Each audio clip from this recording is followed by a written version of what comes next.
All right, let's jump into another deep dive. Today, we're looking at something that's been making the rounds online. The idea that men are kind of fading from the world of literary fiction. We're pulling this from, get this, a Reddit thread. It all started with a New York Times piece, questioning this whole trend. It is kind of wild how this thing is blown up, right? Yeah. Like that Reddit thread, packed with personal stories and people getting seriously passionate. So it's not just some theory, right? It's hitting a nerve. Totally. We've got everyone in there, readers, writers, even a few folks from the publishing world. So let's see what we can dig up. The Times article had some stats that really make you think. Like, women make up something like 80% of fiction buyers now. Wow. And a lot of the comments on Reddit back that up. Yeah, there was this one comment from a high school teacher. Really gets the point across. He said after he banned phones in his class, a bunch of his male students, they'd rather play tag than open a book. No kidding. So what's that telling us? Right. Maybe interests are shifting. Or maybe the books out there just aren't clicking with young guys these days. Makes you wonder, is this a bigger cultural thing happening here? Could be. There was another comment, this one from a retired psychologist. He was talking about how important reading is for developing empathy, understanding people. He actually recommended it to a young therapist he knows, saying fiction could give them some real insight into how the mind works. So, if reading's got all these benefits, why are some guys steering clear? $1 million question. Right. One thing that kept coming up on that thread, the rise of all these other mediums like video games and podcasts, all vying for attention. Yeah, men are connecting with stories in different ways these days, for sure. There was this one Redditor who brought up video games, specifically Cyberpunk 2077. Oh, yeah. Arguing that these immersive games can actually be a gateway to literature. Like, that game could lead people to books like Neuromancer, Snow Crash, exploring similar themes. Kind of flips the script on the idea that video games are pulling people away from reading. Yeah. Maybe it's not either, but using these new things to spark an interest in reading. Interesting. The other thing that struck me, the whole idea that TV screenwriting, it's become a major form of storytelling now. Oh, for sure. Lots of shows with top-notch dialogue. Really is. And a lot of that's being written by men. Yeah, reminds us that men aren't necessarily ditching storytelling entirely, right? Yeah. Just maybe focusing their creative energy in new ways. Could be a natural evolution in how we consume narratives. Seems like the publishing world might need to adapt. Looking at the big picture, media consumption is changing fast. What do you think? How can the publishing industry keep up in this shifting landscape? I think they got to realize they're not just up against other books anymore, right? It's a whole world of entertainment out there with immersive, interactive stuff. To capture those readers who are gravitating toward those formats, they need to find fresh ways to make literature more engaging, more accessible. So maybe literary fiction isn't dominating the bestseller lists, but that Reddit thread makes it clear men are still reading. Just maybe not what we traditionally think of as literary fiction. Yeah. There was a lot of talk about genre fiction, sci-fi, fantasy, horror, big with male readers. Highlights that power of niche interest, doesn't it? Getting Oh, people hooked on reading. Totally. There was this Redditor who was talking about guys who wouldn't typically pick up a novel, but they'll devour Warhammer tie-in novels because they're all about the miniature painting hobby. Interesting. Shows that reading doesn't have to be just the classic stuff, right? It can be a way into all sorts of passions. Right. Gaming, history, even miniature painting. The publishing industry could really capitalize on this, finding ways to link these communities with books that tap into their interests, like bridging the gap between a hit video game and a series of novels expanding on that world. Yeah. It's lore. Totally agree. Huge potential to cultivate new readers by tapping into those existing communities. Yeah. Now, here's where the conversation takes a turn. A lot of the Reddit thread was about whether the stuff being published, especially literary fiction, is actually speaking to male readers.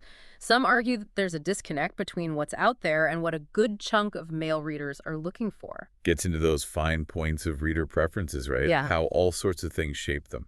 Like, one Redditor pointed out how many romantasy books are in bookstores. Oh, yeah. Leaves less room for other genres that might appeal to a different crowd. Then there was the whole book talk critique. It's focus on a certain type of romantic fiction, which some felt wasn't speaking to everyone. Makes you think about the publisher's role, Yeah. right, in shaping what people read. Are they catering to one group and maybe leaving others behind? What happens when you narrow down what gets published and promoted? There were even some pretty pointed comments about bias against male authors in publishing. One story involved a senior publisher who caused a stir with a Twitter rant about men not reading books by women. Then you had frustrated male novelists saying their work was overlooked because it wasn't diverse enough or didn't fit what publishing execs wanted. This is where it gets tricky. Yeah. Gotta acknowledge that male authors have historically dominated literature, but we also can't ignore the possibility of bias in today's publishing world. It's like walking a tightrope, right? Recognizing past inequalities while trying to make things fairer for everyone. Exactly. And this is a conversation that needs careful thought, empathy, and a willingness to hear different sides. One of the most common points in the thread was that societal expectations around masculinity might be a factor. Several people pointed out that men are often pushed toward STEM fields or trades, seen as more lucrative, more manly. Highlights how societal values mold our interests, our choices. If reading seen as not fitting traditional masculine ideals, it's not a shock some guys shy away from it. There was this thought-provoking observation that reading requires vulnerability, which might clash with how men are supposed to be. That's a good point. Suggesting that this dip in male readership could be tied to deeper anxieties about being a man and expressing yourself. One comment summed it up perfectly. No love or sympathy for quiet men who like to read and share their thoughts. We live in a world that only values men who take what they want. Wow. Really captures that feeling of alienation some men might have. Points to the need for a more inclusive view of masculinity, one that values introspection, emotional intelligence, alongside those more traditional manly traits. Absolutely. And it's not just individual men feeling disconnected. Right. Some Redditors worried that this could have wider societal impacts. In what way? Like, they express concern that if men aren't reading, they're missing out on crucial chances to develop empathy, critical thinking skills, a deeper grasp of the human experience. Essentially, they're worried this could create a rift between men and the complexities of emotions and connection. That's a valid concern. Literature has always been seen as a powerful tool for fostering empathy, intellectual curiosity, a deeper understanding of ourselves and others. One commenter even went as far as suggesting that this trend could lead to a matriarchy, because men won't be equipped to lead in a society that increasingly values emotional intelligence and communication. Whoa. It's a pretty extreme prediction, but it reflects a genuine worry about the possible consequences of this cultural shift. It does underscore the need for balance, encouraging both men and women to engage with literature, develop their full range of emotional and intellectual capacities. Totally. And it's a reminder that this isn't about men versus women. It's about building a society where everyone can thrive, contribute their unique talents and perspectives. Absolutely. We've covered a lot in this first part of our deep dive, from declining readership stats to the rise of different mediums, the role of societal expectations. It's a complex issue, no easy answers. What really jumped out at you as we went through this Reddit thread? The sheer variety of opinions and how passionately people were engaging with this. It's clear it's not just some abstract debate. Right. It's deeply personal, relevant to people's lives. I'm with you on that. And even with the strong opinions and disagreements, there was a real sense of concern about the future of reading, its impact on society. It was also fascinating how the conversation kept coming back to meeting a more inclusive literary culture, one that welcomes different voices, different views, while making sure good writing isn't ignored based on the author's gender or anything like that. So true. Something to keep in mind as we keep exploring this. Absolutely. This isn't about easy answers or blame. It's about an open, honest conversation about the challenges and opportunities facing the literary world today. And that conversation needs to include everyone, not just those who already consider themselves literary. Exactly. We need to bridge the gap between the traditional literary world and the wider culture. Make reading a more inclusive, enriching experience for everyone. Which leads to an interesting question. How has the very definition of literature changed over time? Great place to pick up in part 2. We'll be back after a quick break to dive deeper into that evolving landscape of literature and what it means for the future of reading. Welcome back. Before the break, we were just getting into how the whole idea of literature has shifted over time. Yeah, it's like we're questioning those old assumptions about what counts as a good read. You know, it used to be literature meant those classics, the books you'd find on high school reading lists. You're right. And those books had a certain, prestige. Totally. Reading them was almost like proof you were smart, But what's interesting about this Reddit thread is it shows how those lines are blurring. People are finding literary value in all sorts of unexpected places. Graphic novels, video game stories, even those romantasy books we were talking about earlier. Oh, yeah. Really challenges that traditional hierarchy, doesn't it? It does. Like, the worth of a book isn't tied to its genre or whether it's part of that established canon. Exactly. It's like we're seeing literature become more democratic, which is exciting, but maybe a little unnerving for those who are used to the old guard running the show. Totally. One commenter summed it up perfectly. Reading should be about your own enjoyment, nothing else. Couldn't agree more. It reminds us that reading shouldn't be a chore or a status symbol. It should be pleasurable, something that helps you grow. Absolutely. Makes you wonder if we're broadening what literature means. What does that mean for the future of reading as a whole? Opens up tons of possibilities, exploring new genres, finding voices that might have been missed in the past, connecting with stories that speak to you, no matter the genre or format. It also creates space for new kinds of storytelling to pop up. We're already seeing that with interactive fiction, immersive narratives, transmedia storytelling, where the story plays out across multiple platforms. It really is a cool time to be a reader, even if it means letting go of some of those rigid ideas about what literature has to be. Right. What I find fascinating is how this might change how we teach, how we connect with stories, especially in schools. What do you think about that? We need to move away from teaching literature based solely on the canon. We should have more inclusive, dynamic model that reflects how storytelling is changing. So what would that actually look like? I think it would mean exposing students to a wider range of genres, different authors, Yeah? encouraging them to explore stories in different mediums, Uh-huh. and helping them develop those critical thinking skills so they can figure out the merits of different works themselves instead of relying on some predetermined ranking. It's like we need a more flexible, adaptable approach to teaching literature, one that can Right. keep up with how quickly storytelling's changing. Exactly. Give students the tools and the mindset to navigate this complex, ever-evolving world of storytelling.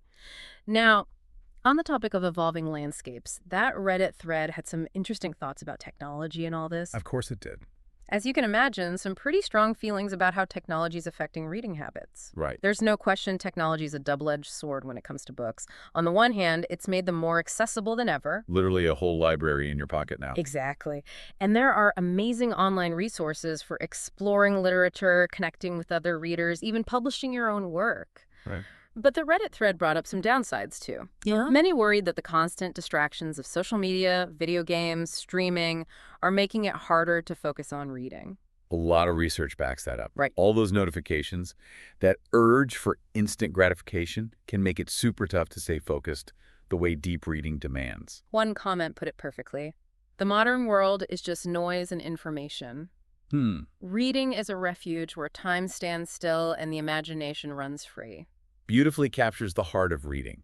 Shows how literature can transport us, offer a break from all that stimulation. The question is, how do we find that balance between the undeniable benefits of technology and the need to cultivate those deep reading habits? It comes down to making a conscious choice to set boundaries, prioritize time for focused reading. Right. Maybe that's turning off notifications, setting aside specific times for reading, or even finding places that help you concentrate. Like a cozy bookstore or a quiet library. Exactly. Carving out a space for reading in a world that makes it harder and harder to pay deep attention.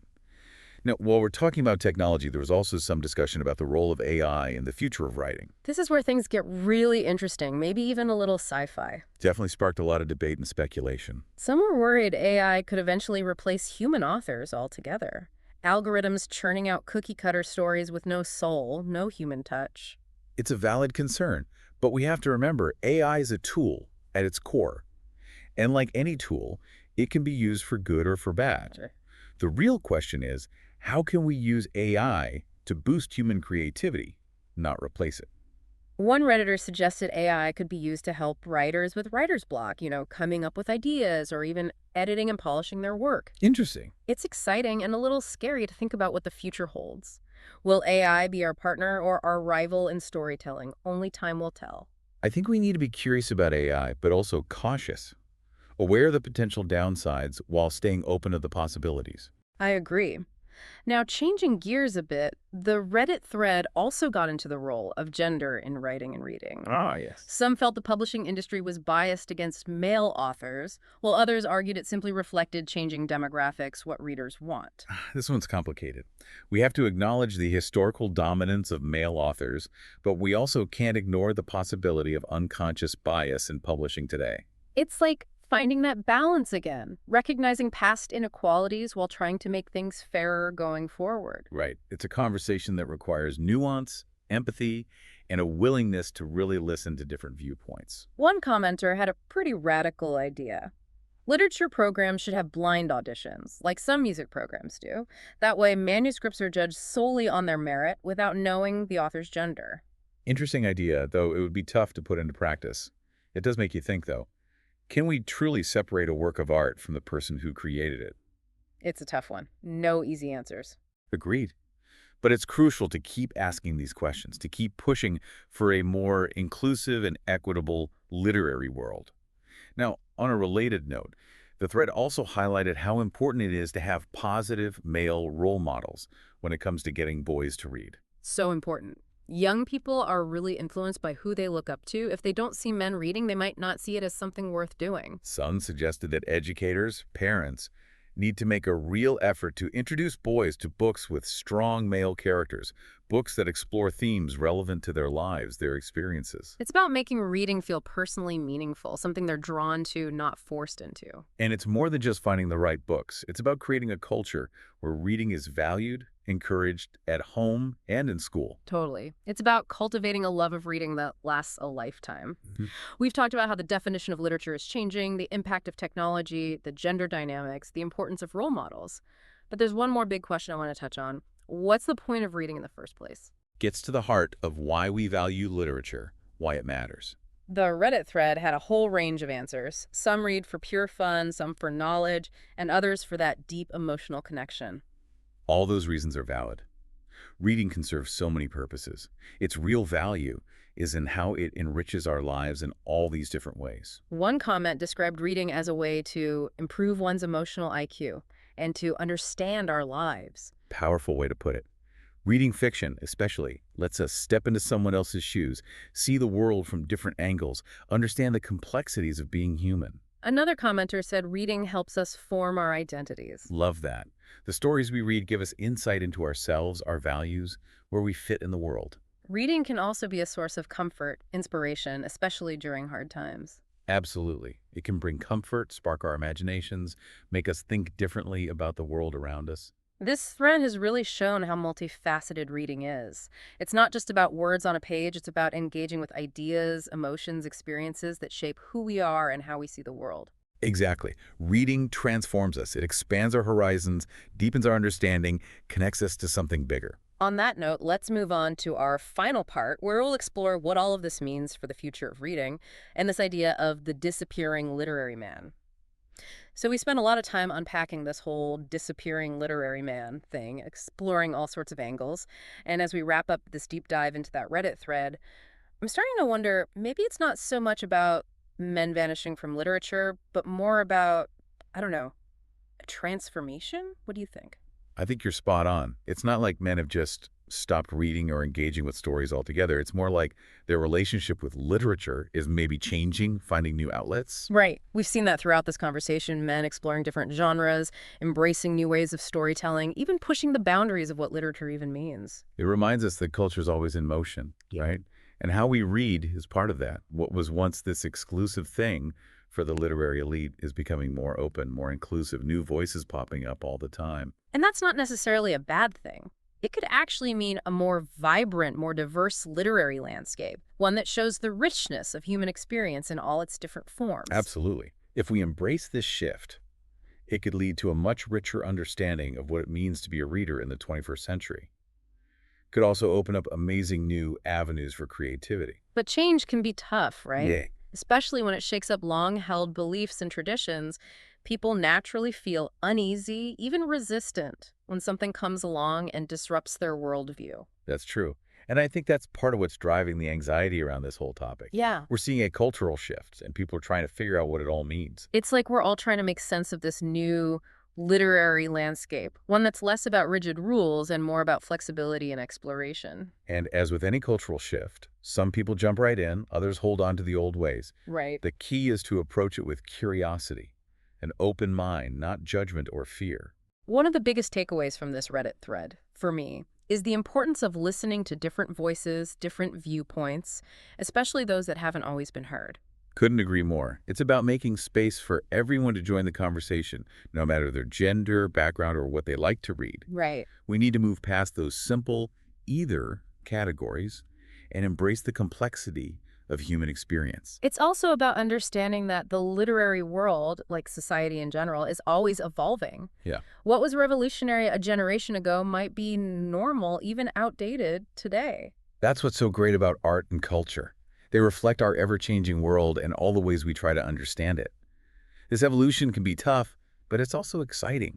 It pushes us to broaden our horizons, rethink what we thought we knew. So maybe this disappearance of the literary man isn't something to worry about. Maybe it's more of an invitation to, rethink our ideas about literature, gender, and how we connect with stories. Exactly. It's a chance to embrace new possibilities, celebrate the diversity of human experience, and build a more inclusive, dynamic literary culture that works for everyone. That's a great note to end on. But remember, the conversation doesn't stop here. Keep exploring, keep asking questions, keep discovering the power of reading in all its forms. And remember, there's a whole world of literature out there, always growing.